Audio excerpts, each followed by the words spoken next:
विरोधी पक्ष नेता मागे, अरे तिने कायदा कधी समजला, वाचला, पुस्तक कधी उघडलं, घराच्या बाहेर कधी बाहेर निघाला? अरे बाबा, कायद्याने नियम आणि संविधानावर चालणारा आमचा देश आहे.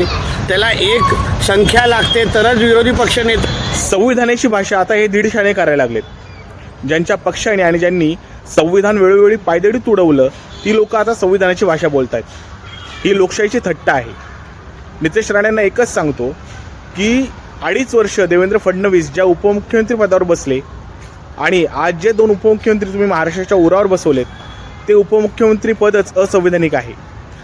संविधानामध्ये उपमुख्यमंत्री ही संकल्पनाच नाही आहे, ही केवळ राजकीय सोयीसाठी वापरली जाते.